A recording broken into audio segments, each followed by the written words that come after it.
It did not make sense when God told me to start a Facebook page back in 2017. I didn't even like social media, still don't. It did not make sense. I'm broke, busted, disgusted, on my parents' couch. Nothing is happening for me. 3 degrees, a master's degree, and not one callback. Even the bookstore wouldn't hire me. They felt like I was overqualified. And it wasn't until I said, okay, God, I know you didn't call me to toil. I know you didn't call me to be on this couch. What am I missing?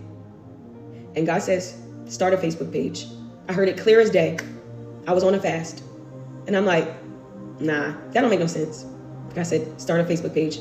So I thought about it and I said, okay, God, I'm going to do it when you give me that job. When I get off of this couch, when things start happening in my life, God, then I'll do it.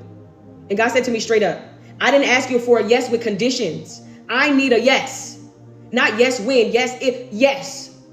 So when you really love God and you really have a heart for the Father, you can't tell him no.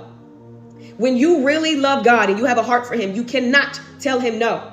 So I pushed my pride to the side. I'm already at rock bottom. I'm already at my lowest. What else can I lose? Okay, God, yes to your will, yes to your way. I said yes, but then I had to move. Surrender, check. Now I got to follow what he told me to do.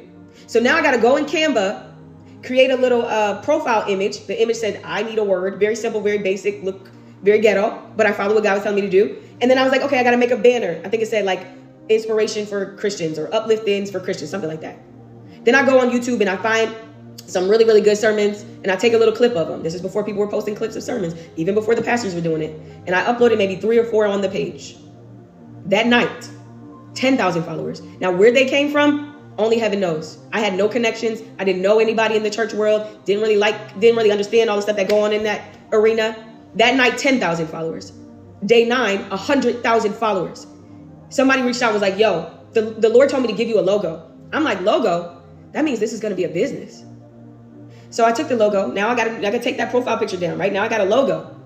Then shortly after that, somebody says, hey, how much to be on your page? And then shortly after that, somebody says, hey, I want to hire you. Because it seemed like you know this thing about marketing. How much? I want to hire you.